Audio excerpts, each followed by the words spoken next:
Viewers আসসালামু আলাইকুম, welcome back to my channel Asma কুলি কিচেন অ্যান্ড ব্লগ ভিডিওতে সবাইকে স্বাগতম। আশা করি সবাই ভালো আছেন, আমিও আলহামদুলিল্লাহ। তো আমি আমার ডেলি রুটিন ব্লগ ভিডিওটি শুরু করেছি দুপুরের রান্না দিয়েই। তো কে কীভাবে আছেন জানি না, গরম, প্রচণ্ড গরম, খুবই আবহাওয়া প্রচণ্ড এই আবহাওয়ার কারণে অনেকেই হয়তো অসুস্থ হয়ে পড়েছেন। গরমে আমাদের সবাই নিরাপদ স্থানের দরকার এবং বেশি বেশি পানি পান করা উচিত। নিজের প্রতি সবার যত্ন নেওয়া উচিত, আর পেট ঠান্ডা রাখা খাবার খাবেন যাতে সবাই সুস্থ থাকতে পারেন, সেইভাবে নিজের প্রতি সবাই যত্ন নেবেন। তো বুঝতেই পারছেন রান্নাঘরে কি গরম, সে গরমের ভিতর অনেক কষ্ট করে রান্না শুরু করেছি, যেহেতু খেতে হবে, এজন্য তো রান্না করতেই হবে যতই গরম হোক। তো আমি রান্না করে নিচ্ছি চিংড়ি মাছ দিয়ে মিষ্টি কুমড়া ভাজি করেছি। মিষ্টি কুমড়াটা অনেক মিষ্টি, তাই আমার খুব পছন্দ মিষ্টি কুমড়া, আর মিষ্টি কুমড়া তো খাওয়া এমনিই ভালো। তো এত মিষ্টি কুমড়াটা মনে হচ্ছে যে বলে না, যাকে দেখতে ভালো আসলে খাইতেও ভালো লাগে, কথা কিন্তু একদমই মিথ্যা না। তো আমার অনেক পছন্দ হয়েছিল, এই জন্যই আমি নিয়ে আসছিলাম বাজার থেকে। কিন্তু এত মিষ্টি মনে হচ্ছে আমি কোনো চিনি দিয়ে রান্না করেছি, চিনি দিছি, আসলে চিনি দেই নেই, চিনির মতোই মিষ্টি।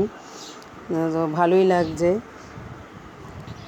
তো আর রান্না করে নিচ্ছি মুরগির মাংস, একটু আলু দিয়ে মাখা মাখা ঝোল, কারণ আমাদের 3 জন মানুষের রান্না, আমি আর আমার 2 বাচ্চা। ওর বাবা নেই বাসায়, আর সে তো বাহিরেই খায়, তার অফিসে ওখানে খাবার পায়। তো যাই হোক, আমাদের হয়ে যাবে। তো মাংসটা আমার হয়ে যাচ্ছে, আমি এখন দিয়ে নিচ্ছি গরম মশলার গুঁড়া। এগুলো আমি গুঁড়া করে রেখে দেই, যতটুকু যখন দরকার আমি তখন ব্যবহার করি। তো আমার মাংসটা একদমই হয়ে গেছে। তো ভিউয়ার্স, আপনারা আমার ভিডিওটি দেখা শুরু করার আগে একটি লাইক দিবেন প্লিজ, আর লাইক দিয়েই দেখা শুরু করবেন, কারণ আমি আমার অধিকার থেকে আপনাদেরকে বলছি, আপনাদের ভালোবাসায় আমি অনেক দূরে এগিয়ে যাব। আপনাদের ভালোবাসায় আমি এতটুকু আসতে পেরেছি। আপনারা অনেকেই আমাকে লাইক কমেন্টস করেন, আমার খুব ভালো লাগে। তো আপনারা যদি কমেন্টস করেন তো আমি বুঝতে পারবো, আমি আপনাদের কমেন্টসের উত্তর দিতে পারবো, আর আমার কাছেও ভালো লাগবে। আপনারা যদি একটু ভালো কমেন্টস করেন আমার খুব উৎসাহ লাগবে আর একটা নতুন ভিডিও বানানোর জন্য। আর আমি আমার ভিডিওতে যেভাবে আমি আমার মনের মধ্য থেকে আমি আমার ভিডিওটি বানাই, আমি আমার পছন্দ থেকে বানাই। তো জানি না আপনাদের কতটুকু ভালো লাগে। আর আমি যে টপিকের উপরে ভিডিও বানাই, আমি কিন্তু ওই টপিকের উপরেই ভিডিও বানিয়ে যাব, কারণ আমি কাউকে ফলো করি না, আমার ভিডিও আমার মতো করেই আমি বানাই। তো আমার কথার ফাঁকে রান্না বাড়া ধোয়া মোছা সব কিছুই হয়ে গিয়েছে। তো এখন আমি খাবারের জন্য টেবিলে বসেছি। আসলে একা একা কোনো কিছুই খেতে ভালো লাগে না, যতই রান্না করি আগ্রহ নিয়ে যখন খেতে আসি তখন একাই টেবিলে বসি খেতে, আসলে তখন না ভালো লাগে না একা একা কোনো কিছুই খেতে। তবুও কিছু করার নাই, যেহেতু একা মানুষ একাই খেতে হবে। তো খাবারটা আপনাদের সাথে একটু শেয়ার করেছি যে আমি প্রতিদিন একাই খেতে বসি, আর বাচ্চারা তো আগেই খাবার শেষ করে। তো একা সংসার, একাই সব কিছু, একাই থাকি, একাই খাই, একাই সব কিছু। তো সবাই আমার জন্য দোয়া করবেন। আমার একটু ঠান্ডা লাগছে, গলাটা বসে গেছে, ঠান্ডাটা অনেক কঠিনভাবেই লাগছে, আমার কথা শুনে অনেকে বুঝতে পারবেন। আমি আসলে অনেক কণ্ঠটাই আমার চেঞ্জ হয়ে গিয়েছে। তো আমি খাইতেছি।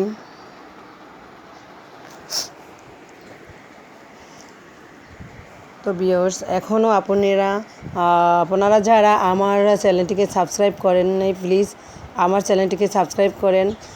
আমাকে আপনারা সাপোর্ট করেন। আপনাদের সাপোর্টে আমি অনেক দূরে চলে যেতে পারবো। খাওয়া দাওয়া শেষে আমার আনিশামণি আগেই ঘুমিয়ে গেছে। আমি দেখতে এসেছি যে আনিশামণি কী করতেছে। তো আমরা বিকালবেলা ঘুম থেকে উঠিয়েই আমার মেয়েদেরকে নিয়ে যাচ্ছি আমার এক ভাবির বাসায়। ভাবি আমাকে অনেক দিন ধরে যেতে বলে, আসলে আমি একদমই সময় পাইনি। তো ভাবছি আপনাদের সাথে একটু শেয়ার করি। তো আমি চলে এসেছি ভাবির বাসায়। খুবই মজা করেছি, ভাবির সাথে অনেক আনন্দ করেছি, ভাবির নাতিনদের সাথে অনেক আনন্দ করেছি। দেখেন ভাবির রান্নাঘরে, ভাবি মুরব্বি হয়ে গিয়েছে, মোটামুটি নাতিন হয়েছে, তার ছেলের বউ আছে। তারপরও দেখেন ভাবি খুবই কাজকর্ম তো অনেক স্মার্ট। তার রান্নাঘরটা খুবই সুন্দর করে গুছিয়ে রাখে, সব জিনিস একেবারে ফকফকা চকচকা, তার কোনো জিনিসে একটু ময়লা পড়া নাই, দেখতেই পাচ্ছেন। আর ভাবির রান্নাঘরে লাইটটা বেশি একটা আলো নেই, এই জন্য হয়তো ক্যামেরাটা ভালো আসে নাই। ভাবি রান্না করতেছে। তো আমি আপনাদের সাথে আরেকটা জিনিস শেয়ার করি। এই কিন্তু আমার এক বন্ধু বলেন আমার নাতিন, আমাকে দেখলে খুবই মিষ্টি মিষ্টি হাসি দেয়। ছোটোবেলা থেকে আমার নাতিনটি আমাকে দেখলে অনেক হাসি খুশি মজা করে। আল্লাহ ওকে ভালো রাখুক। আপনারাও দোয়া করবেন। আমাকে বলে, আপু তোমার ভিডিওটা আমাকে সুন্দর করে নাও, আমি যেন দেখতে পারি। তো আর এক নাতিন আছে আমার, আনিশামণির সাথে মজা করতেছে। দেখেন আনিশামণি যদি একজন পায় তো যে কি শুরু করে, তা তো তার দুষ্টামি দেখি বুঝতে পারছেন কত মজা করছে। যে সে বিকালবেলা ওই বাসাতে গিয়ে অনেক আনন্দ করেছে। তো অনেকক্ষণই ওখানে ছিলাম, থাকার পরে চলে আসতেছে আনিশামণি বাই বাই দিয়ে আসছে। বাসায় এসে আমি রুটি বানাচ্ছি, তো আজকে রুটি খাবো। তো সবাইকে অসংখ্য ধন্যবাদ এতক্ষণ ধৈর্য সহকারে যারা আমার ভিডিওটি দেখেছেন, সবাইকে অসংখ্য ধন্যবাদ। আল্লাহ হাফেজ। এখানেই আমার ভিডিওটি আমি শেষ করব, বেশি বড় করব না।